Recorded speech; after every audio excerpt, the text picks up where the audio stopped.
নমস্কার বন্ধুরা, আমি শুভজিৎ।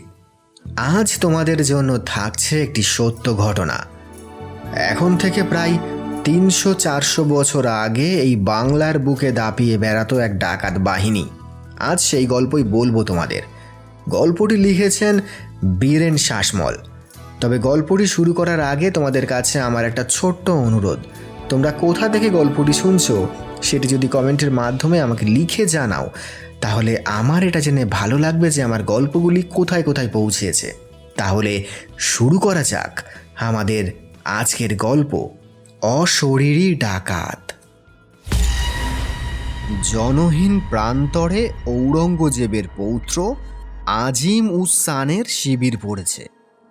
রাত অনেক গভীর, কাল যুদ্ধযাত্রা। কিন্তু কার বিরুদ্ধে যুদ্ধ? কে সে? লোক মুখে সে এক দুঃসাহসিক ডাকাত। তার নানান নাম, আসল নাম কেউ জানে না।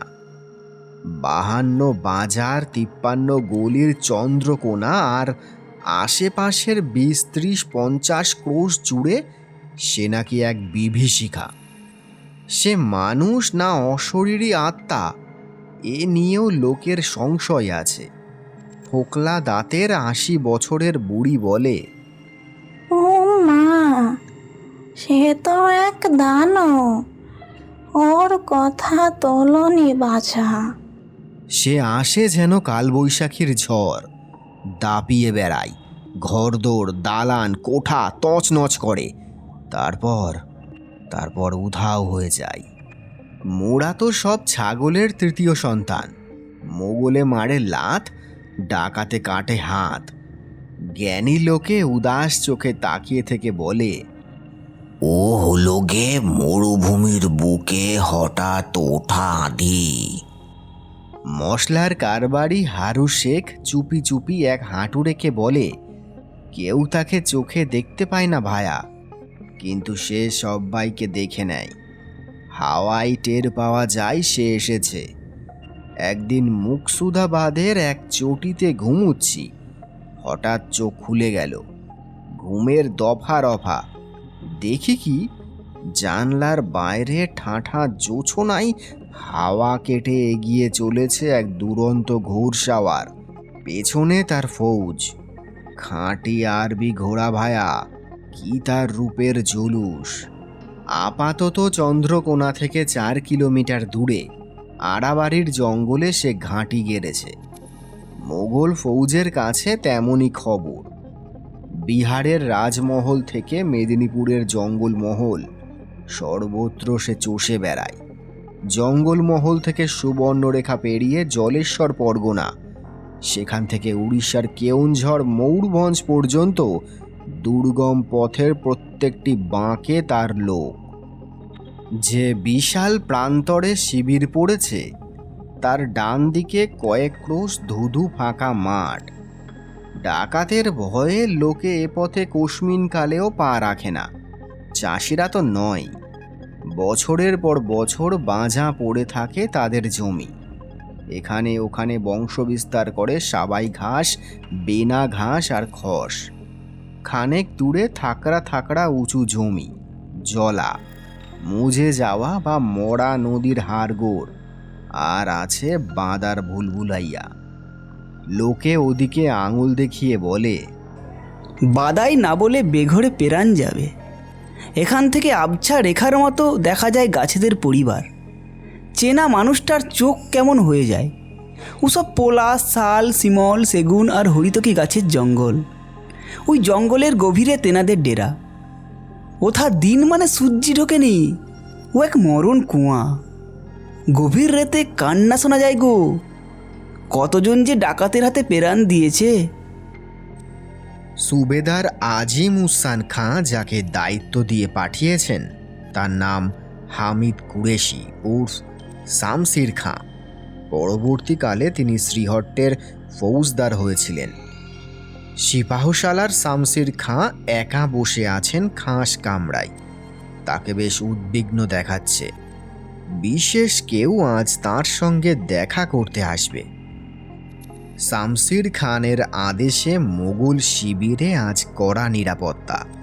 শিবিরের প্রতিটি বিভাগে প্রতিটি সেনাই আজ সতর্ক। খানের খাস কামরায়ও কঠোর নিরাপত্তার ব্যবস্থা। মাছিটি গলে আসার জো নেই। বিশেষ প্রশিক্ষণ পাওয়া ফৌজ রয়েছে পাহারায়। দুর্ধর্ষ কাফরি কৃতদাসেরাও সশস্ত্র হয়ে ওত পেতে আছে। শিবিরের পেছন দিকে প্রায় চক্রাকারে গভীর পরিখা খোঁড়া হয়েছে। পরিখার গায়ে শক্তপোক্ত নজর মিনার। নজর মিনারে সদা জাগ্রত প্রহরী। মোগল ফৌজের কামানগুলিকে রাখা হয়েছে দুর্ভেদ্য লোহার প্রাচীরের আড়ালে। কামানের সুরক্ষায়ও আজ ঢেলে সাজানো হয়েছে।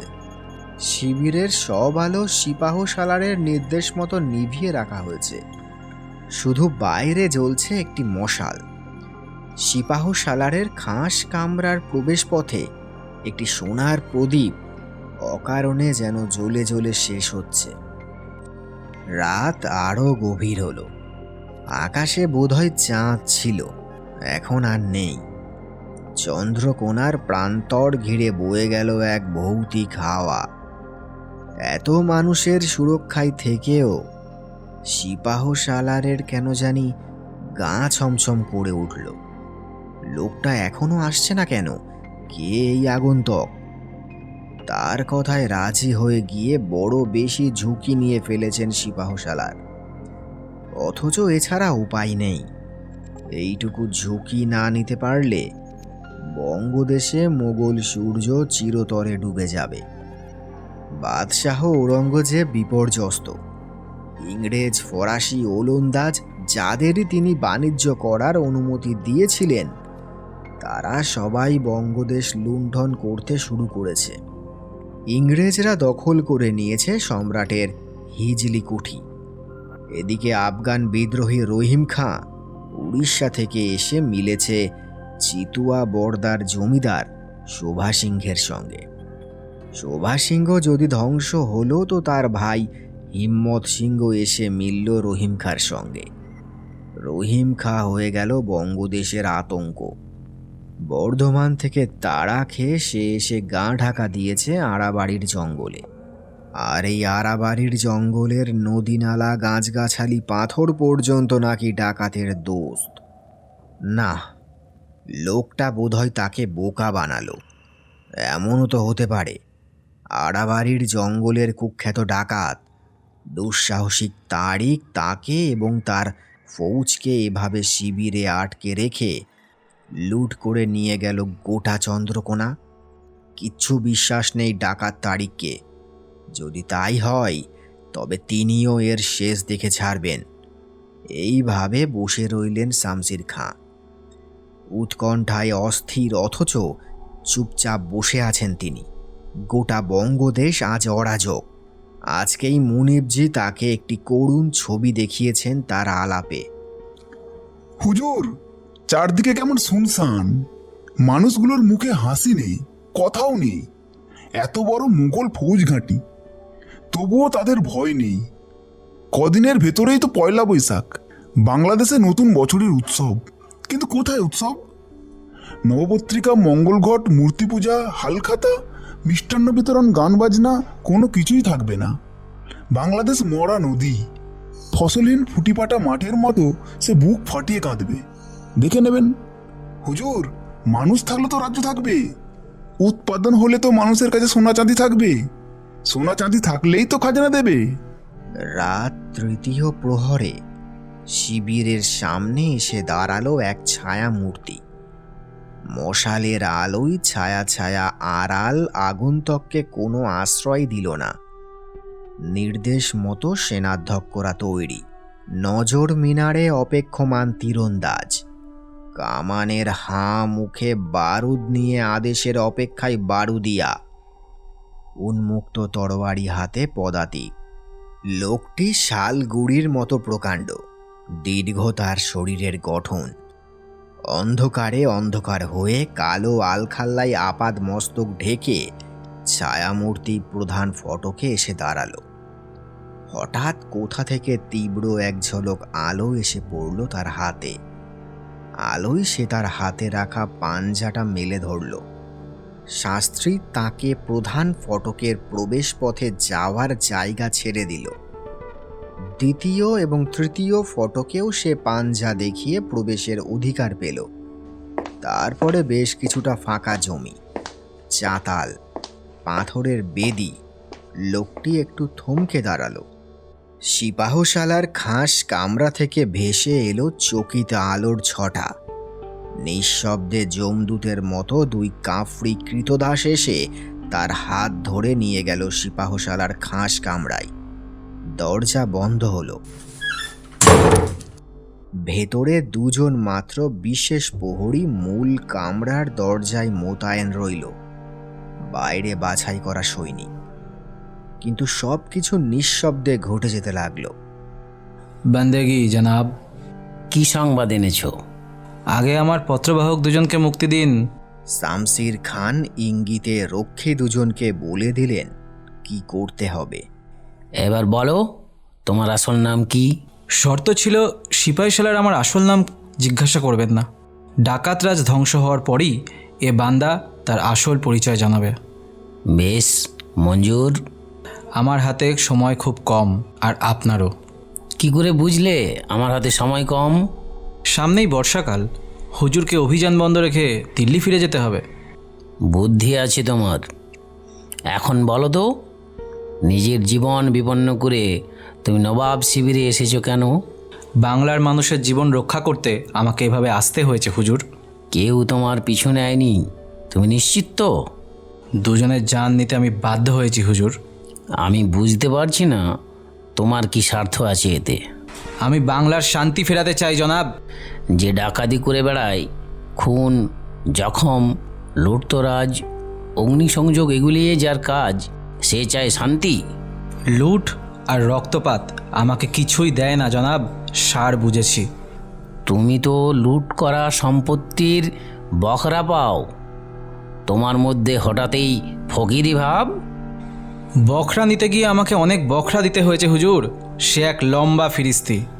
কি করে বুঝবো তুমি আমার সঙ্গে বেইমানি করবে না? বেইমানি করার ইচ্ছা থাকলে বাঘের ডেরায় জান দিতে আসতাম না। ইচ্ছে করলে আপনারা আমায় কোতল করতে পারেন, কয়েদ করে রাখতে পারেন, কিন্তু যা করবেন সব বাংলার শান্তি ফেরার পরে। হুজুর, আমি ভগবান আর আল্লাহর কাছে আমার গুনহা কবুল করতে চাই। আমি মানুষ নই, পশুর অধম। পশুর জীবন নিয়ে আমি আর বাঁচতে চাই না। 10, 20, 50 গায়ে খুঁজলেও একটা মানুষ পাবেন না। ভর দুপুরে শাঁখ বাজলে, গাঁও বুড়ো শিঙা ফুকলে, গুম গুম করে ঢাক বাজলে বুঝবেন সব শেষ হয়ে গেছে। হুজুর, দিনে দুপুরে আগুনের গোলা এসে পড়ে গেরস্তের চালাঘরে। হালের বলদ সদ্য বিয়নো গাই মরণ ডাক দেয়। গলায় ঘণ্টি বাঁধা ওইটুকু বকনা, ছাগল ছানা, মায় জালের ভেতর মোড়কটার কান্না মিশে যায় অসহায় মা শিশুর মরণ কান্নার সঙ্গে। হুজুর, বাংলার বাতাসে শুধু হাহাকার। পারেন আপনি বাংলাকে বাঁচাতে? পারবো, কিন্তু তুমি কিভাবে বাদশাহী ফৌজকে সাহায্য করবে বলো? আজ থেকে ফৌজের পেছনে পেছনে ছায়ার মতো ঘুরে বেড়াবো আমি। শুধু আড়াবাড়ির জঙ্গল নয়, কর্ণগড়, গড়বেতা, মেদিনীপুর, চিল্কিগড়, এমনকি উড়িষ্যার কোনো কোনো জায়গাতেও আমাকে হানা দিতে হবে। খবর দেবে আমার লোক। আড়াবাড়ির জঙ্গল যুদ্ধে কুখ্যাত ডাকাত তারিককে আপনি হারাতে পারবেন না। সর্দারকে জঙ্গল থেকে যে কোনো কৌশলে বার করে আনতে হবে। তারিকের সমস্ত গোপন আড্ডার আগাম খবর দেবে আমার পাঠানো পাখি। জঙ্গলে পথ হারালে ফৌজকে ঠিক ঠিক রাস্তায় বার করে আনার দায়িত্ব আমার। কিন্তু তার আগে হুজুরকে একটা বাধা করতে হবে। বলো, কি করতে হবে আমাকে? বাংলার কিষানকে তার জমি চাষ করার জন্য নিরাপত্তা দিতে হবে। খাজনা আদায়ের নামে মোগল আমিন আর তহসিলদারদের অত্যাচার বন্ধ করার জন্য ব্যবস্থা নিতে হবে। যে সমস্ত মোগল সৈনিক আর তার মনসবদারেরা বাংলার বুকে সরকারি ডাকাত হয়ে রাজ করে বেড়ায়, তাদের শাস্তি দিতে হবে। বাংলার শাসন চালানোর জন্য কতগুলি সুরক্ষিত দুর্গ তৈরি করতে হবে। শামসির খান এই অদ্ভুত লোকটার বিচক্ষণতা দেখে অবাক হলেন। সিপাহীশালার, আপনি কি কোনো কথা দিলেন? দিলাম, কঠিন কাজ, তবু আমি তা পালন করার চেষ্টা করব। এবার পরবর্তী অভিযানের একটা ইঙ্গিত দাও। অবশ্যই তা বিবেচনার অপেক্ষায় থাকবে। এই মুহূর্তে তারিকের দলের সবচেয়ে শক্তিশালী অংশটি ঠিক কোথায় রয়েছে? হুজুর, ওরা কোনো দিন এক জায়গায় থাকে না। সর্দার অসম্ভব ধূর্ত, সে মায়াবী। তবে আমার কাছে খবর, দলের একটা বড় অংশ লুকিয়ে আছে মেদিনীপুরের থেকে 8 ক্রোশ দূরে কর্ণগড়ে। ছড়িয়ে ছিটিয়ে ওরা রয়েছে দেবী মহামায়ার মন্দিরে, খড়গেশ্বর এবং দণ্ডেশ্বরের শিব মন্দিরে। আজ চৈত্র সংক্রান্তি। শিবকুণ্ডের জল থেকে চড়ক গাছ তোলা হলো, ঘষে মেজে পরিষ্কার করে কাঁধে কাঁধে ওপারে নিয়ে আসা হলো। এবার পুরোহিত স্নান করাবেন গাছটিকে, কয়েক মণ দুধ ঢালা হবে, তারপর হবে গাছ পুজো। হঠাৎ ঘোষণা হলো, মন্দিরের প্রধান পুরোহিতকে কোথাও খুঁজে পাওয়া যাচ্ছে না। ভক্তেরা মুখ চাওয়াচাই করছে। এরকম তো কোনোদিন ঘটেনি। তাহলে কি কোনো দোষ হলো? শিব রুষ্ট হলে যে দেশ গাঁ উজাড় হয়ে যাবে। এবার উদ্বিগ্ন মুখে তারা দেখতে পেল নতুন এক পুরোহিত। পুজোয় বসার জন্য নতুন পুরোহিত এলেন। তার পরনে লাল কাপড়, গলায় রুদ্রাক্ষের মালা, কপালে লাল টিপ। পুরোহিতের চোখও লাল। তার লাল চোখে তিনি একবার পূজা প্রাঙ্গণ দেখে নিলেন। ঘাট থেকে মন্দিরের পাঁচিল পর্যন্ত ঠিক ঠিক করছে লোক।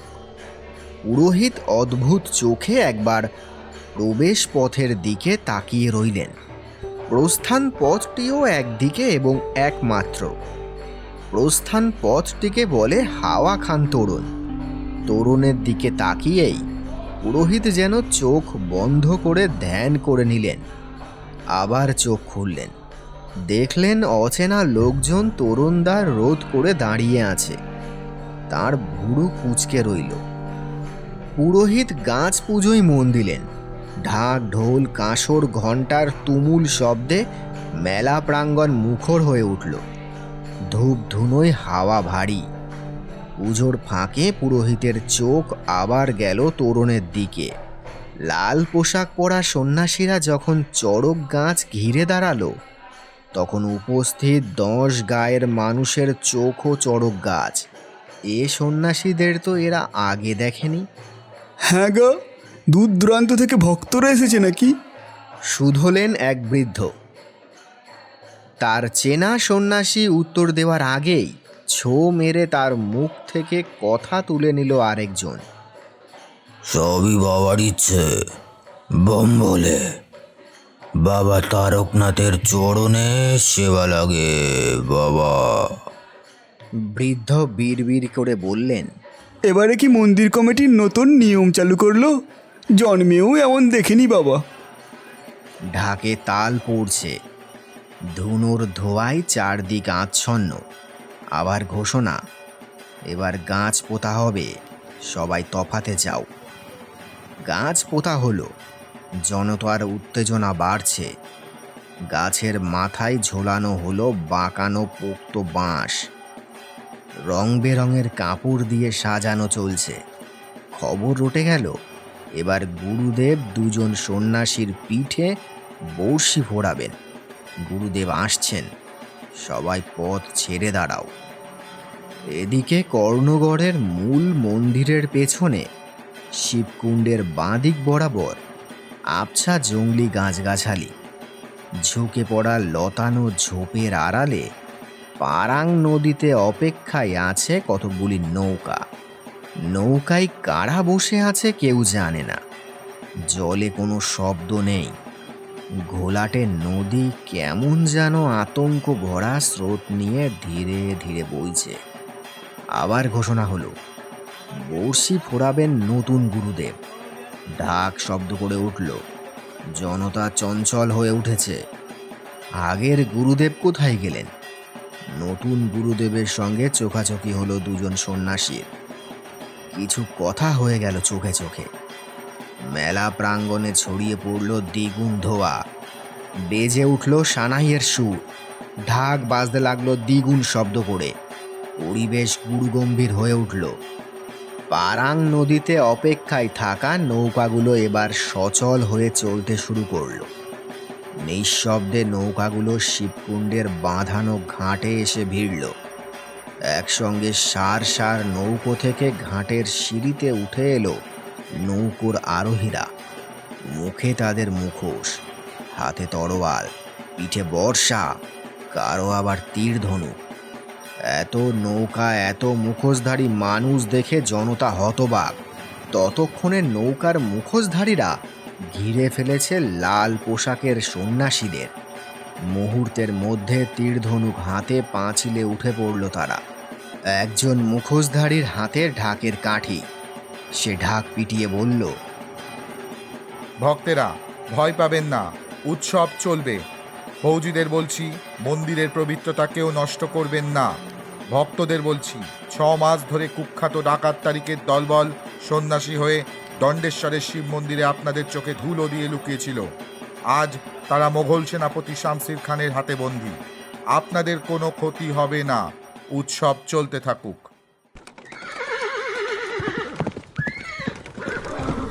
শেষ বিকেলে কয়েকজন ঘোর সাওয়ারকে দুরন্ত গতিতে ছুটতে দেখা গেল।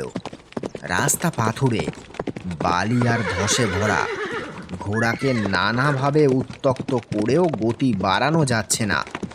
একজন সাওয়ারি ভুল বকার মতো করে বকে চলেছে, मेरे प्यारी और जोर काबुल का ताना खिलाएंगे तेरे को। तू कितना दुबला पतला हो गया। चल मेरे भाई चल। দ্বিতীয় সাওয়ারি ঘোড়ার দুপাশে পায়ের ঠেকা মেরে খুঁচিয়ে চলেছে। সাওয়ারিদের মধ্যে সবথেকে আগে যে আছে তার সঙ্গে পাঠকের আগেই পরিচয় হয়েছে। সে আর কেউ নয়, রাতের সেই আগন্তুক। তার পেছনে রয়েছে সর্দারের ভাইপো। আগন্তুক পেছন ফিরে দেখল মোগল সৈন্যের একটা ছোট দল তাদের পিছু নিয়েছে। সে যেন এটাই চাইছিল। সে গতি বাড়িয়ে দিল। লাফিয়ে পার হয়ে যাচ্ছে খানাখন্দ, জলা, ভাঙাচোরা পাথরের জমি, বড় বড় গর্ত। নিজের দলের অন্যান্যদের সে বুঝিয়ে দিল সন্ধ্যের আগেই ঢুকে পড়তে হবে গোদা পিয়াশালের জঙ্গলে। মোগল সৈন্য পিছু নিয়েছে। একজন বলে উঠল, কন গদ্দারি কিয়া, কন? পেছনের সেনারা কাছে, আরও কাছে এসে পড়েছে। এরপর ঘাড়ের ওপর নিঃশ্বাস ফেলবে। আগন্তুক নিজের ঘোড়াকে বলল, বেটা, এ তোর ইমানের মামলা। হয় বাঁচাবি, নয় বাঁচবি, না হয় মরবি। ঘাড় ঘোরাতেই মুহূর্তে ঘটে গেল এক দুর্ঘটনা। মুঘল সৈন্যের ছোড়া বর্ষায় এফোড় ওফোর হয়ে গেল পেছনের সওয়ারির শরীর। ঝাঁপ দিয়ে এসে মুহূর্তের মধ্যেই নিজের ঘোড়ায় তাকে তুলে নিল আগন্তুক। তারপর ঘোড়াকে নির্দেশ দিল, চল বেটা, ভগবানের দিব্যি, আল্লাহর কিরে, চল চল। আবারও কিছুক্ষণ চলল সামনের দল পেছনের দলের ছোটার প্রতিযোগিতা। ঝুপ করে সন্ধে নেমে গেল। পথ দেখা যায় না। অচেনা বাঁকগুলিতে মোগল সৈন্য ধন্দে পড়ে গেল। এই সুযোগে আগুয়ান ডাকাত বাহিনী ঢুকে পড়ল গোদা পিয়াশালের জঙ্গলে। মোগল সৈন্য ফিরে যেতে বাধ্য হল। আরাবাড়ির গভীর জঙ্গলে সকাল হয়েছে। ক্লান্ত ধস্ত ডাকাতদের পলাতক দলটি এসে পৌঁছালো চারপাশে পরিখা ঘেরা পরিত্যক্ত এক দুর্গের সামনে। বোধহয় মীর জুমলা আসাম অভিযানের প্রস্তুতি নেবার সময় এই জঙ্গলে দুর্গটি বানিয়েছিলেন। শায়েস্তা খাঁর সৈন্যরা দুর্গের সন্ধানে বেরিয়েও সন্ধান না পেয়ে ফিরে গেছে। অলিগলি, চোর কুঠুরি, গুমঘর আর মরণ কুয়োর গোলক ধাঁধায় দুর্গম এই দুর্গে রয়েছে ডাকাত সর্দার তারিকের প্রধান আড্ডা। নিশ্ছিদ্র নিরাপত্তা ব্যবস্থায় আঁটোসাঁটো দুর্গের প্রতিরক্ষা। সর্দার তারিক নিজের তদারকিতে এলাকা ভাগ করে দিয়েছেন। এক একটা এলাকায় 50 জন করে ডাকাত থাকতে পারে। কেউ কারো এলাকায় যাতে ঢুকে না পড়ে সে ব্যবস্থাও করা আছে তারিকের। সর্দার তারিককে কেউ চেনে না। ডাকাতেরা শুধু হুকুম তামিল করে। মুখোশ আর ঠুলি পরা লোকজন তাদের আদেশ দেয়। আগুয়ান ডাকাত বিশেষ চিহ্ন দেখিয়ে সদল বলে ঢুকে এলো দুর্গের প্রধান ফটক পেরিয়ে। সামনে প্রশস্ত চাতাল, সারা শরীর চামড়ার বর্মে ঢাকা। মুখে চোখে ঠুলি পড়া সর্দার রাগে ফুঁসছে আর পায়চারি করছে। সাওয়ারি এসে একটি বিশেষ শব্দ উচ্চারণ করে সংকেত দিল। সর্দার হাত তুলে অভ্যর্থনা জানালো। সর্দার, খারাপ খবর আছে। জানি, 40 জন বন্দি, 20 জন আহত, 15 জন পলাতক, 35 জন নিহত। এই প্রথম আমাদের প্রথম সারির একটা গোটা দল ধরা পড়ে গেল। গদ্দার কে সেটা আমায় বুঝে নিতে হবে। এখন থেকে এটা আমার কাজ। সর্দার, অনেক বিপদ তুচ্ছ করে 5 জন খোসারামিকে খতম করে আপনার ভাইপো জুলফিকারকে আমি বাঁচিয়ে এনেছি। আর আছে আমার সঙ্গে পলাতক একটি দল। কাফের কুত্তাদের গুম ঘরে পাঠিয়ে দাও। রাতে দরজা খুলে রাখার হুকুম জারি করলাম আমি, যাতে হাইনারা এদের হাড়গোড় চিবিয়ে খেতে পারে। সর্দার, এরা আমাদের দোস্ত, সাগরেদ। অনেক দিন আমাদের হয়ে কাজ করেছে, দলের শক্তি বাড়িয়েছে। আমার হুকুম মানে আমার হুকুম। আমি পাঠানের বাচ্চা, যা ওয়াদা করি তা করে দেখাই। মরদ যে হবে সে আমার দলে থাকবে। এসব চাওয়াল সবজি मछली खाने वाला दुबला भेड़िया আমার না পছন্দ। फेंक दो सब लोगों को। সর্দার, আর আপনার ভাতিজা, তার কি হবে? হাকিমের কাছে ইলাজের জন্য ভেজ দো, বাকি সব বরবাদ। এই লোক তারিখের উঁচা স্যার নিচা কর দিয়া। সর্দার, আর একবার ভেবে দেখুন। বীরভদ্র, তোমাকে আমি এতটুকু ওমর থেকে জওয়ান করেছি, সিপাহী বানিয়েছি। কিছু পড়ালেখাও তুমি করেছো। তুমি তো জানো সিপাহী হয় মারবে না হয় মরবে, মাঝখানে কিছু নেই। ভাঙা তরোয়ালে কোনো কাম হয় না। হ্যাঁ, কি সর্দার? দণ্ডেশ্বরের শিব মন্দিরের খবর মোগল ফৌজ জানলো কি করে? পাতা লাগাও। জরুর কই জাসুস আছে যাকে মদত দিয়েছে কই গদ্দার। ওর হ্যাঁ, না না, ঠিক আছে, তুমি আরাম করো। সর্দার কিছু একটা বলতে গিয়েও বলল না। ঘুম আসছে না রাতের আগন্তুক বর্তমানে বীরভদ্রের। পাথরের বিছানাটা যেন বড্ড ঠান্ডা। হঠাৎই ছুমছুমে ভয়ে বীরভদ্রের মনে হলো সর্দার তার দিকে চেয়ে আছে, যেন বলছে, বীরভদ্র, এই বিছানায় শুয়ে তুমি একটু একটু করে ঠান্ডা হয়ে আসবে। বীরভদ্র ঘামতে লাগলো। ভয় আষ্টে পৃষ্ঠে জড়িয়ে ধরেছে তাকে, কিন্তু ভয় কাবু করে ফেলবে তার মতো শক্ত মেরুদণ্ডের যোদ্ধাকে? না, ভয়কে জয় করতেই হবে। অনেক কাজ বাকি, অনেক কিছু করতে হবে তাকে। রাত 3 প্রহর হলো। শেয়ালের দল একসঙ্গে ডেকে উঠল। একসঙ্গে শোনা গেল অনেকগুলি হাইনার হাসি। তড়াক করে প্রায় লাফ দিয়ে উঠে পড়ল বীরভদ্র। অন্ধকারে সেই সব হতভাগ্যদের মুখগুলো ভেসে উঠল। গুরুতর আহত, রক্ত ঝরছে গা থেকে। কারোর চোখ ঠেলে বেরিয়ে আসছে, কারোর হাত কাটা গেছে, কেউ বিড়বিড় করে প্রার্থনা করছে। কিন্তু তাদের আর যে শোনার মতো এ জঙ্গলে কেউ নেই। আজই তারা হায়নার পেটে চলে যাবে। না, আজই কিছু একটা করার দরকার। চুপিসারে নিজের কুঠুরি থেকে প্রায় গুড়ি মেরে বেরিয়ে এলো বীরভদ্র। সে বেরিয়ে আসতেই নিঃশব্দে 2 জন পাহারাদার ডাকাত এসে দাঁড়ালো তার পাশে। হাতের ইশারায় সে তাদের নিরস্ত্র করল। ফিসফিস করে বলল, কিছু গন্ধ পেয়েছি, আমি বেরোবো। তোমাদের আসার দরকার নেই, তোমরা কুঠরি পাহারা দাও। সন্দেহজনক কিছু দেখলেই শীষ দিয়ে সতর্ক করে দেবে আমাকে। অন্ধকারে তার কালো আলখাল্লা পড়া মূর্তিটি অদৃশ্য হয়ে গেল। হঠাৎ কোথা থেকে পেঁচা ডেকে উঠল, বন মুরগি ডাহুক ডাকল, আর প্রত্যেকবারই তার প্রত্যুত্তরে একই রকম ডাক শোনা গেল। তারপর সব চুপ। জঙ্গল জুড়ে গুমোট, ব্যবসা, পচা পচা গন্ধ। তারপর তক্ষকের ডাক, গাছে গাছে জেগে থাকা পাহারাদার ডাকাতদের শীষ। গাছগাছালির গোপন কথা, দুঃখের পাঁচালী, তাদের জগতে ঢুকে পড়েছে ধূর্ত ডাকাতেরা। গাছেদের সংসার তছনছ। পরপর 3টে নালা, নালার ওপর বাঁশের পাতা দিয়ে তৈরি নরবরের সাঁকো। এখানেও গাছ পাহারার শীষ। হালকা মৃদু স্বরের শীষ দিয়ে জানালো বীরভদ্র,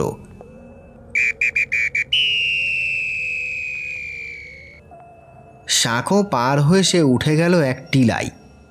টিলার একদিকে বড় বড় গাছের জটলাই, মাটির নিচে রয়েছে সেই গুমঘর। গুমঘরের দিকে এগোতে লাগলো সে। প্রায় গুড়ি মেরে মাটিতে পাথরে লেপটে সে উঠে এলো গুমঘরের মুখের কাছে। দম বন্ধ করে খাপ খোলা তরোয়াল হাতে সে দাঁড়ালো। তেমন এক অস্বস্তির হাওয়া দিচ্ছে। হাওয়ায় মনে হলো হালকা কান্নার সুর ভেসে আসছে। মাটিতে কান চেপে ধরল সে। যা ভেবেছিল ঠিক তাই। গুমঘরের ভেতর থেকে হতভাগ্যদের কান্নার আওয়াজ আসছে। এবার পাথরের আড়াল থেকে মুখ বাড়িয়ে দেখল গুমঘরের দরজা আগলাচ্ছে 4 জন। মাথায় বাজ পড়ল তার। এদেরকে সামলাতে গেলে যে লড়তে হবে। লড়তে গেলেই জেগে উঠবে গোটা জঙ্গল, জেগে উঠবে সর্দারের 2টো আগুনের চোখ, এবং ধরে মাথা থাকবে না তার। ঘোর অন্ধকারে খুব কাছে ডেকে উঠল পেঁচা।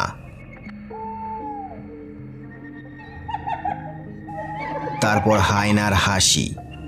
এই সেই মুহূর্ত যখন গুমঘরের দরজা খুলে দিয়ে ওরা চলে যাবে। আর চিন্তাও করতে পারছে না সে। নেকড়ে হায়না চিতা ওদের ছিঁড়ে ছিঁড়ে খাবে। শ্বাস চেপে পাথরের আড়ালে দাঁড়িয়ে বীরভদ্র। 4 পাহারাদার নিজেদের মধ্যে কি যেন বলাবলি করছে। কিন্তু এ কি?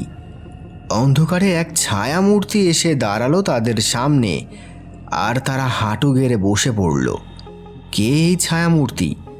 তার মানে সর্দার তারিক স্বয়ং এসেছে। একটু ঘুর পথে ছোট্ট একটা টিলার পেছনে আরও কাছাকাছি সন্তর্পণে এসে দাঁড়ালো বীরভদ্র। এবার স্পষ্ট শুনতে পেল সে।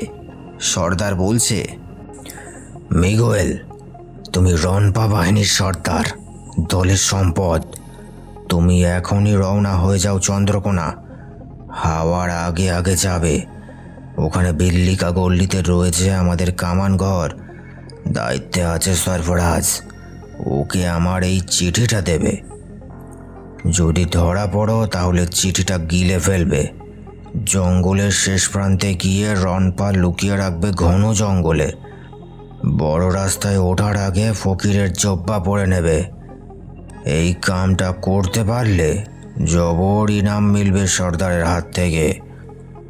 আর মোহাব্বত খাঁ, তুমি বেউ সাদারে ছদ্মবেশে ঘোড়ায় চেপে হাজির হবে বর্ধমানে। ওখানে শোভা সিংয়ের ভাই হিম্মত সিংয়ের সঙ্গে মিলবে। ওকে আমার চিঠিটা দেবে। মনে রাখবে, ধরা পড়লে মোগলদের হাতে গর্দান যাওয়ার আগে আমার হাতে তোমার ইন্তেকাম হবে। জনাব, চন্দ্রকোনা রাস্তায় বহুত মুসিবত আছে। সরাইখানায় থাকবো তো সেখানে ডাকাত সর্দার রহিম খাঁর চর আছে। জোকের মতো লেগে থাকবে ওরা। রহিম খা কো তুম লোক ডরতে হো, ভয় পাও? পাই হুজুর, জানের পরোয়া করি না হুজুর। লেকিন নাকিতে জান দিতে বড্ড মানে লাগে। আমাদের সর্দার তারিখে নুন খেয়েছি, মরতে হয়তো তার জন্য মরব। রহিম খা এলেমদার ডাকু, তাকে সুবেদারও ভয় পায়। সুবেদার তার সঙ্গে সন্ধি করতে চায়, জানো তোমরা? হ্যাঁ সর্দার, সুবাদারের মন্ত্রী এসছিল সমঝোতা করতে। তো রহিম খা তার মাথা কেটে ভেট পাঠিয়ে দিয়েছিল সুবেদার আজিম উসানের দরবারে। তো সেই রহিম খাকে দিল্লির বাদশাহ 3 বার ফৌজ পাঠিয়েছে, লেকিন 3 বার বোকা বেনেছে তারা। বর্ধমানের কথা রহিম খা কখনো বলেনি। ওখানে সুবেদারের সিপাহী সালার জবরদস্ত খান তার 40টা কামান অকেজো করে দিয়েছিল। সালাম মারদ কা বাচ্চা, রহিম খা মরদের বাচ্চা, মরণের সঙ্গে খেলতে সে ভালোবাসে। এরপর সুবেদারের সিপাহ সালারকে মুর্দা হয়ে দিল্লি ফিরে যেতে হবে। হুজুর, আমাদের জন্য কি আদেশ? পথে যদি রহিম খাঁর সঙ্গে আমাদের টক্কর লাগে? আচ্ছা, তোমরা রহিম খাকে দেখতে চাও? তো এই দেখ লো, তোমাদের সামনে জিন্দা রহিম খা। বাংলা, বিহার, উড়িষ্যার পথে পথে, জলে, ডেঙ্গায়, গাঁয়ে গঞ্জে যার জাল পাতা আছে। দণ্ডেশ্বরের শিব মন্দিরে রহিম খাকে খুঁচিয়ে সিপাহী সালার শামশির খাঁ বাঘের লেজে পা দিয়েছে। তাকে কঠিন সাজা পেতে হবে। যাও তোমরা, ডরো মত। স্তব্ধ হয়ে দাঁড়িয়েছিল বীরভদ্র। তার এতদিনের সন্দেহ তাহলে ঠিক হলো।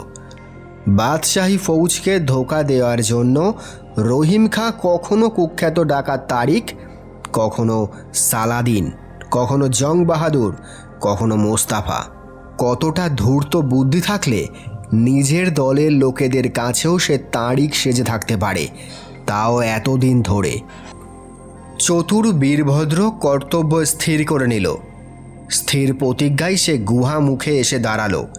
ক্ষিপ্র গতিতে 4 জনকে ভূমি শয্যা নিতে বাধ্য করল। হাত পা বাঁধল তাদের। অজ্ঞান অবস্থায় তাদের পড়ে থাকতে দেখে নিশ্চিত হয়ে সে নেমে গেল গুমঘরে। 1 প্রহর কেটে যাওয়ার পরে আহত ডাকাত ভাইদের নিয়ে সে চলে এলো একটা খালের কাছে। একজনকে সে ডাকলো পাখিওয়ালা বলে। পাখিওয়ালা তার সামনে আসতেই বীরভদ্র তাকে বলল, তোমার কাজ কিন্তু তোমাকে বুঝিয়ে দিলাম। তুমি রন পায়ে ওস্তাদ। আমি দেখতে চাই তোমার কেরামতি। তুমি মিগুয়েলের আগে পৌঁছবে। চন্দ্রকোনার প্রান্তরে পড়েছে মুঘল শিবির। তুমি বিজলি গাঁ থেকে পাখির ঝাঁকা নিয়ে মুঘল শিবিরের সামনে হাঁকবে, পাখি। এর পরের ব্যাপারটা বুঝতে তোমার অসুবিধা হবে না। বাকি সবাইকে সে আদেশ দিল, এই যে নৌকাটা বাঁধা আছে ঝোপের আড়ালে, ওই নৌকায় চেপে তোমরা কাল দুপুর নাগাদ পৌঁছে যাবে দামোদরের সুতি খালে। তোমাদের পরিচয় তোমরা জানো। গাছ পাহারা থেকে কোনো প্রশ্ন এলে সঠিক সংকেতে তোমরা উত্তর দেবে। দামোদরের সুতি খালের মুখে তোমাদের জন্য লোক থাকবে। ওরা তোমাদের ঠিক জায়গায় পৌঁছে দেবে। পরে তোমাদের সঙ্গে আমার দেখা হবে। আর কিছুটা যেতে হবে পাখিওয়ালাকে। গেলেই বড় রাস্তা, তারপর সোজা নবাবের শিবির। কিন্তু এখনও মিগুয়েলের সঙ্গে মোলাকাত হলো না তার। গেল কোথায়? সে তো অনেক আগে বেরিয়ে এসেছে। বাতাস শোকে পাখিওয়ালা, নাক উঁচু করে ধরে। সাবধানের মার নেই। এ পথে সারাক্ষণ মরণ ওত পেতে বসে আছে।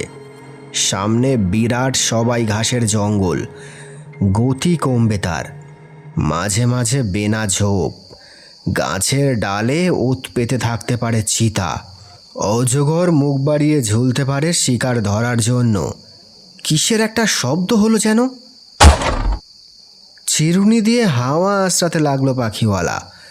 নিঃশব্দ চারিদিক, শুধু ঝিঝি পোকার ডাক। আবার শব্দ হলো। এবার কান খাড়া হয়ে উঠল তার। খটখট খটখট শব্দ হতে গিয়ে থেমে গেল মনে হলো। হঠাৎই পেছন থেকে সাঁই সাঁই শব্দে একটা বর্ষা এসে তার কান ঘেঁষে বেরিয়ে গেল। চতুর পাখিওয়ালা বুঝে নিল এ নিশ্চয়ই মিগুয়েল। আবার একটা বর্ষা। মুহূর্তের অসতর্কতায় তার বাঁ কানের অর্ধেকটা উড়িয়ে নিয়ে চলে গেল। রক্ত ঝরতে লাগলো। রনপা থেকে নেমে পড়ল পাখিওয়ালা। বুনো ঘাসের শেকড় থেতো করে তার খেটে কাপড়ের টুকরো ছিঁড়ে নিয়ে ভালো করে পট্টি বেঁধে উঠে দাঁড়াতেই সামনে মূর্তিমান যমদূতের মতো মিগুয়েল। একটুও বিচলিত হলো না পাখিওয়ালা। দৃঢ় গলায় বলল, মিগুয়েল, তুমি আমি দুজনেই বউ বাচ্চা নিয়ে শান্তিতে বাঁচতে চাই, চাই কি না? তুমিও তো চাও আরকানে ফিরে গিয়ে নিজের পরিবারের সঙ্গে বাকি জীবনটা কাটাতে। এই ডাকাত জীবন ভালো লাগে তোমার? ভালো লাগে খুন জখম, আগুন লাগানো, মানুষের চোখে জল ফেলানো? মিগুয়েল যন্ত্র। সে কোনো কিছুই শুনতে চায় না। লাফ দিয়ে উঠে তরোয়াল চালিয়ে দেয়। কৌশলে সরে যায় পাখিওয়ালা। কিন্তু মিগুয়েলের তরোয়াল চালানোর দক্ষতা তার জানা। সে অনুনয় বিনয় করে, মিগুয়েল, শোনো আমার কথা। আমরা দুজনে সাংঘাত বন্ধু। আমরা অনেক দিন পাপের কাজ করেছি, মানুষ খুন করা পাপ। এসো ভাই, আমরা দুজনে পাপ থেকে সরে দাঁড়াই। মিগুয়েল হিংস্র বাঘের মতো ঝাঁপিয়ে পড়ে তার ওপর, গজরাতে গজরাতে বলে, গদ্দার! তৃতীয় আঘাতটা আসার আগেই পাখিওয়ালা তার কর্তব্য স্থির করে ফেলে। তাকে বাঁচতেই হবে, গোপনে খবরটা পৌঁছে দিতে হবে, তা না হলে বাংলা ছারখার হয়ে যাবে ডাকাতের আক্রমণে। পাখিওয়ালার কাঁধে তরোয়ালের আঘাত, রক্তাক্ত সে, তবুও সে গুরুর কথা স্মরণ করে। অনেক কষ্ট করে প্যাঁচ শিখেছিল সে। গুরু বলেছিল, মন সংযোগ কর, চোখে চোখ রাখ, চোখ নড়তে দিও না, শত্রুকে সম্মোহিত করো। মোক্ষম প্যাঁচে সে পেরে ফেলে মিগুয়েলকে। পাথরে আছড়ে পড়ে মিগুয়েলের মাথা চূর্ণ হয়ে গেছে, তখন চোখ বেরিয়ে এসেছে। পাখিয়ালা তার সামনে দাঁড়িয়ে বিড়বিড় করে প্রার্থনা করে। তারপর তার কোমর থেকে মূল্যবান পত্রটি উদ্ধার করে ঝড়ের মতো বেরিয়ে যায়। পেছনে ফিরে দেখে অনেক উঁচু থেকে শকুন নেমে আসছে নিচে। দুদিন কেটে গেছে। তৃতীয় দিন রাত পর্যন্ত কোনো খবর না পেয়ে রহিম খাঁ বীরভদ্রকে তলব করে তার খাস গুহায়। বীরভদ্র গিয়ে দাঁড়ায়। সে প্রস্তুত হয়ে গিয়েছে। যদি সর্দারের কাছে সে ধরা পড়ে গিয়ে থাকে, তাহলে এটাই হবে তার সর্দারের সঙ্গে শেষ মোলাকাত। গম্ভীর গলায় তার দিকে পিছন ফিরে সর্দার বলল, बहुत दिन तुम मेरा नमक खाया। জরুর সর্দার। ঘুরে দাঁড়ালো সর্দার। চিন্তিত ঘুরো তার চোখের দৃষ্টি। এবার চোখে কিছুটা রক্ত সঞ্চার হলো। আমি তোমাকে अपना बेटा समझेছি, प्यार দিয়েছি, সিপাহী বানিয়েছি। লাঠি খেলা, নৌকার দাঁড় টানা, বর্ষা চালানো, তরোয়াল খেলা, তীর চালানো, সব কিছুতে তুমি ওস্তাদ হয়েছ। এহেন ঘোড়সওয়ারও বনেছ। আপকি মেহরবানি। আমি তোমাকে একটা জরুরি কাম দিব। আদেশ করুন সর্দার। তোমাকে 5 জন বাছাই বাছাই সিপাহী দিব। তুমি হবে তাদের সর্দার। কি করতে হবে আমায়? কাল সকালের মধ্যে ঝড়ের বেগে নবাব শিবিরে পৌঁছাতে হবে তোমাদের। পারবে? পারবো। নবাব শিবিরের সামনে গিয়ে তোমরা হল্লাগুল্লা করবে, এমন ভাব দেখাবে কি সিপাহীরা ভাববে তোমরা ঝঞ্ঝাট পয়দা করতে এসেছো। তোমরা বলবে রহিম খাঁ কোথায় আছে তা তোমরা জানো। তখন সিপাহীরা তোমাদের গ্রেপ্তার করবে, বেশ দেবে কয়েদখানায়। তখন তোমরা বায়না ধরবে শামসির খানের সঙ্গে দেখা করতে চাও।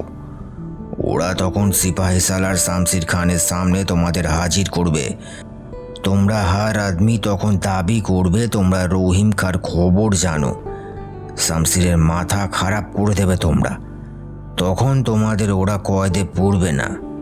তখন তোমাদের কাজ হবে নবাবের শিবিরের হাল হাকিকত জানা। কোথায় কত ফৌজ আছে, কোথায় বারুদখানা, কোথায় কামানঘর, তোষাখানা, সিপাহীদের আস্তানা, আস্তাবল, সব জেনে তোমরা মোগল ফৌজের ছদ্মবেশে কয়েদখানা থেকে বেরিয়ে আসবে। তারপর জলদি ফিরে এসে আমায় খবর দেবে। কি পারবে না? পারবো হুজুর। শোনো বীরভদ্র, আমি চাই তুমি জিতে ফিরে আসবে। বাংলাদেশের বুকে এই সর্দার তারিক বাংলাদেশে নতুন রাজ বানাবে। তখন তুমি হবে তার সিপাহ সালার। বীরভদ্র, সোনা দানা হীরা জাহরাতের অভাব আমার নেই, আছে শুধু এক ভরসেমন্দ আদমির অভাব। আমার ফৌজে गद्दार ঢুকেছে। तुम जब लौट कर आओगे तब उसका विचार तुम करोगे। ঘোড়া ছুটছে। আগে কতবার এ পথে ঘোড়া ছুটিয়ে জঙ্গল চিরে ফেলেছে বীরভদ্র, কিন্তু আজ মনে হচ্ছে এটাই জীবনের শেষ ছোটা। সর্দার তাকে কঠিন পরীক্ষায় ফেলে দিয়েছে। সর্দার কি তাকে 5 জনের হাতে সঁপে দিয়ে নিকেশ করে দিতে চাইছে? ঘোড়া ছুটছে টিলার ওপর দিয়ে, মাঠ পেরিয়ে, ছোট ছোট নালা ডিঙিয়ে, ফাঁকা ধুধু মাঠ চিরে। হঠাৎ এক জায়গায় এসে থমকে গেল তার গতি। আচমকা সবাই ঘাসের জঙ্গল থেকে উঠে এলো 20 জন ডাকাত। ঘিরে ফেলল তাদের। 5 জনেই দাঁড়িয়ে পড়ল। কে যাই? একজন এসে বীরভদ্রের ঘোড়ার গায়ে হাত বোলাতে লাগলো। অন্যজন ঘিরে দাঁড়ালো। বীরভদ্র তাদের প্রশ্নের উত্তর না দিয়ে একটা চিহ্ন দেখালো। শোনালো একটা সংকেত ধ্বনি। প্রথম জনের মুখে তখন একগাল হাসি। বলল, ছোট সর্দার, সাবধানে যেও। পথের বাঁকে শিয়াল আছে, ফেউ আছে, তেমন বুঝলে আওয়াজ দিও। ঘাম দিয়ে জ্বর ছাড়ল বীরভদ্রের। রক্তপাত সে চায় না। আরও 5 ক্রোশ পথ পার হতে হবে। পথ ভাঙছে সেনাপতি তারিকের বাহিনী, কিন্তু বীরভদ্রের মাথায় চলছে আরেক যুদ্ধ। তার উদ্দেশ্য আর 5 জনের উদ্দেশ্য আলাদা। এই 5 ক্রোশের মধ্যেই যা করার করতে হবে। কিন্তু এই 5 জনকে নিয়ে সে কি করবে? এরা সবাই দুঃসাহসী, বাছাই করা সৈনিক। তলোয়ার চালানো, তীর ছোড়া, বর্ষা ছোড়া, কুস্তি সবেতেই এরা দক্ষ। এদেরকে তার নেতৃত্বে পাঠিয়ে সর্দার কি নতুন খেলা খেলল? এই 5 জনের সঙ্গে তাকে লড়াই করতে হবে। হয় সে মরবে, নয় এরা। কিন্তু এই মুহূর্তে কোনো টক্কর দেওয়া মূর্খের কাজ। কি করবে সে? ঘোড়াগুলোর মুখ দিয়ে ফেনা বেরোচ্ছে। ডাকাতেরাও ঘেমে কাঁদা। এই সুযোগ, ফটকা খেলতেই হবে তাকে। একটা জলের স্রোত দেখে আচমকা ঘোড়া থেকে নেমে পড়ল বীরভদ্র। 5 জন সঙ্গীকেও নামতে হলো। তাদের চোখে মুখে জিজ্ঞাসা। ঘোড়াকে কিছু দানা দাও, ঘাস চিবোতে দাও, তোমরা জিরেও একটু, মুখে হাতে পানি দাও। একটা পাথরে ঠেস দিয়ে বসল বীরভদ্র। ওরাও বাধ্য হলো ঘিরে বসতে। একজন পেছন ফিরে পাহারায় থাকলো। আচ্ছা, তোমরা তোমাদের জীবনে শান্তি চাও না? দুম করে প্রশ্ন ছুঁড়ে মারল বীরভদ্র। কম বয়সী ডাকাতটি সন্দিগ্ধ চোখে তাকিয়ে আমতা আমতা করে বলল, হঠাৎ এ কথা কেন ছোট সর্দার? বয়স্ক পোর খাওয়া আর এক ডাকাতকে তার প্রশ্নের তীর ছুড়ল বীরভদ্র। তুমি একদিন গেরস্তে ছিলে। তোমার বউ, ছেলে মেয়ে, জমি জিরেত সব ছিল একদিন। তোমার মনে পড়ে না তাদের? ওসব কথা মনে করিও না ছোট সর্দার। রুকনুদ্দিন সেদিনই মরে গিয়েছে, যেদিন ডাকাতেরা তার ঘরবাড়ি জ্বালিয়ে পুড়িয়ে ছাই করে দিয়েছে। রুকনুদ্দিন সেদিনই মরেছে যেদিন তার মেয়েকে ধরে নিয়ে গেছে মুঘল ফৌজ। একদিকে মুঘল, অন্যদিকে ডাকাত। আমরা গাছ লুকরি, দুপাশে কোরাত ধরে কাটছে মুঘল আর পাঠান। কথাগুলো উগরে দিয়েই রুকনুদ্দিনের মুখ ছাই ছাই হয়ে গেল। রুকনুদ্দিন ভয় পেয়েছে। ফাঁকা চোখে সে চেয়ে রইল অন্যদের দিকে। সে জানে বিশ্বাসঘাতকতার শাস্তি মৃত্যু। বীরভদ্র গলা গাঢ় করে তার স্নায়ুতে ঘা দেয়। তুমি ডাকাত হয়েছ কিসের জন্য?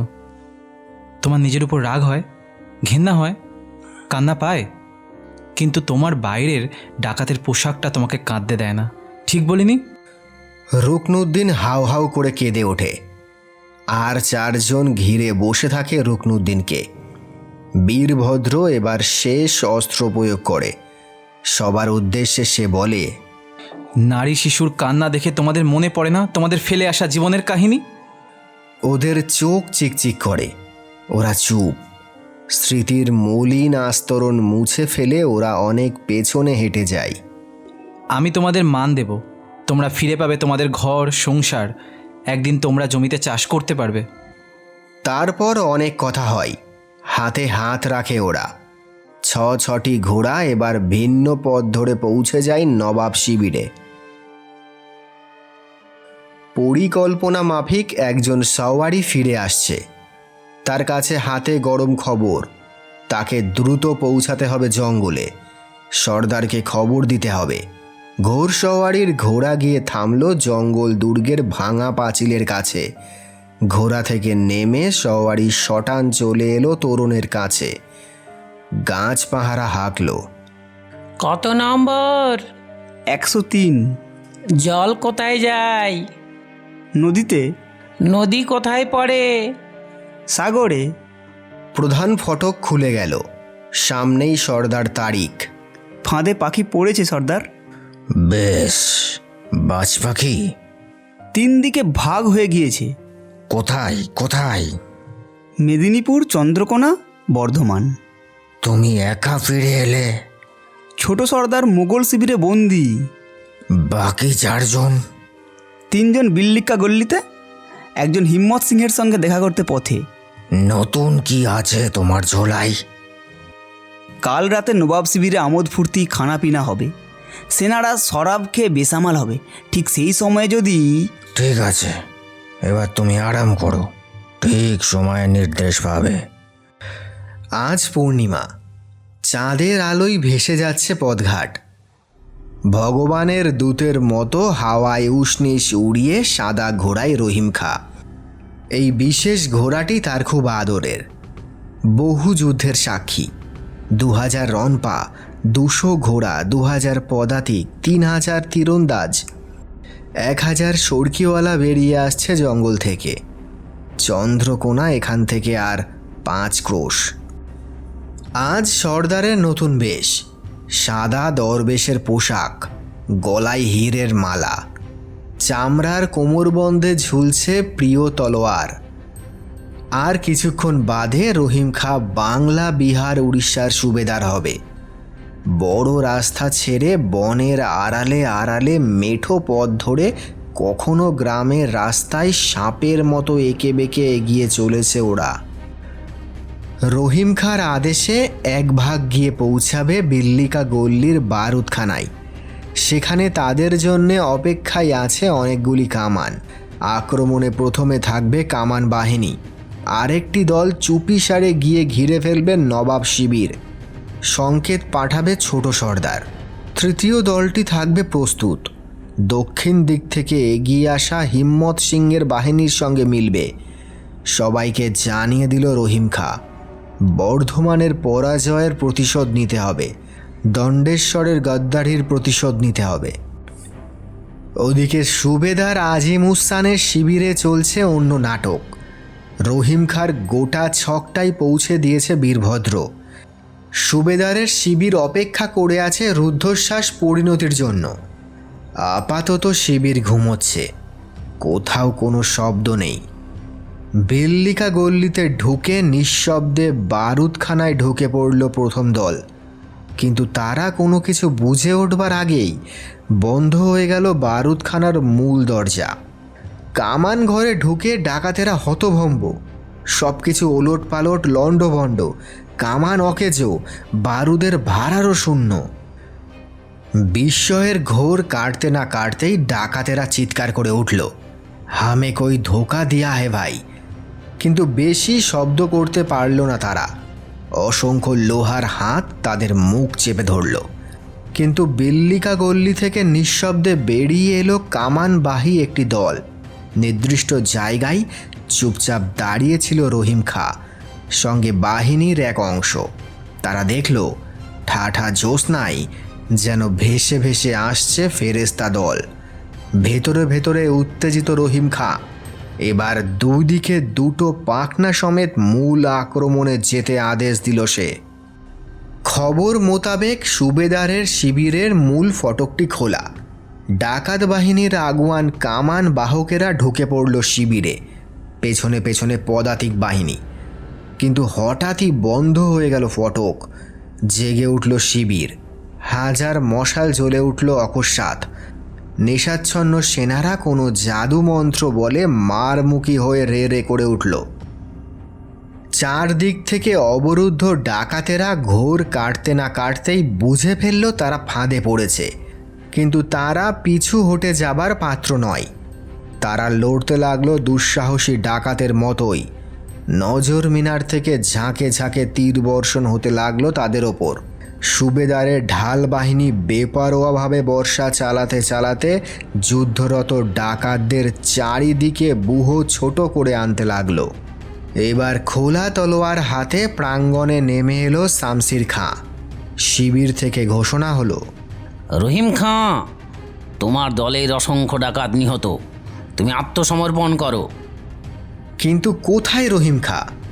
মশালের আলোতে উদ্বিগ্ন বীরভদ্র দেখতে পেল বিদ্যুৎ ঝলকের মতো ঝলকে উঠল একজন দরবেশের হাতের বর্ষা। লাফ দিয়ে এসে এক ঝটকায় সে সরিয়ে আনলো সিপাহীশালার শামশির খানকে। দরবেশ তখন ছুঁড়ে ফেলে দিল তার আলখাল্লা। খোলা তলোয়ার হাতে নেমে এলো চাতালে। চারিদিকে সৈন্যরা তাকে ঘিরে ফেলল, কিন্তু দুরন্ত রহিম খাঁ তলোয়ার চালাতে লাগলো অবিশ্বাস্য ক্ষিপ্রতায়। কয়েকজনের হাত কেটে নিল রহিম খাঁ। শামশির খান বললেন, রহিম খাঁ, তোমার ডাকাত বাহিনীর সব পাখা আমি কেটে দিয়েছি। হিম্মত সিং আমার হাতে বন্দি। তোমার কামান টেনে নিয়ে এনেছিল আমারই সৈন্যরা। এখনো সময় আছে, আত্মসমর্পণ করো।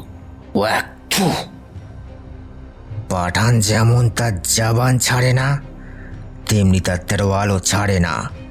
সুদূর আফগানিস্তান থেকে আমি এসেছিলাম আমার নসিব হাতে নিয়ে।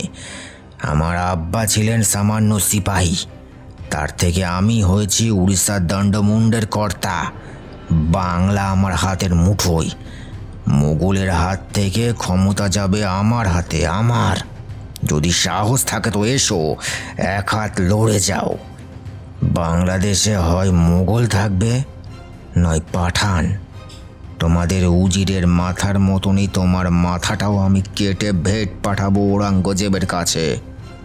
বীরভদ্র সামনে এসে বলল, সে স্বপ্ন তোমার সফল হবে না রহিম খাঁ উর্ফ তারিক উর্ফ মোস্তাফা উর্ফ সালাদিন।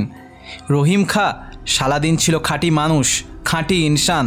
তুমি তার নাম নিয়েছ কোন লজ্জায়? ইবলিস, জালিম। তুমি সেই গদ্দার। দুধ কলা দিয়ে আমি কাল সাপ পুষেছিলাম। তোমার জন্যই আমার গোটা দলটা ধ্বংস হয়ে গেল। তোমাকে আমি জানে বাঁচতে দেব না বীরভদ্র। আগে তুমি তো বাঁচো। বলেই তলোয়ার হাতে সামনে এসে দাঁড়ালো বীরভদ্র, কিন্তু তাকে সরিয়ে দিয়ে এবার সম্মুখ যুদ্ধে এসে দাঁড়ালেন শামশির খান। হুজুর, এই কাজটা আমাকে করতে দিন। তুমি লড়বে আমার সঙ্গে? গুলামের নামাকের দাম দিবে? কিন্তু তুমি তো এখনই হেরে যাবে। যদি হারি তাহলে আমার মুর্দাটা হায়নার মুখে ফেলে দিও। তোমাকে আমি মানুষ করেছিলাম, এই তার পরিণাম। নেমোখারাম। একদিন তুমি পটাশপুর গ্রামকে জ্বালিয়ে দিয়েছিলে, মনে পড়ে?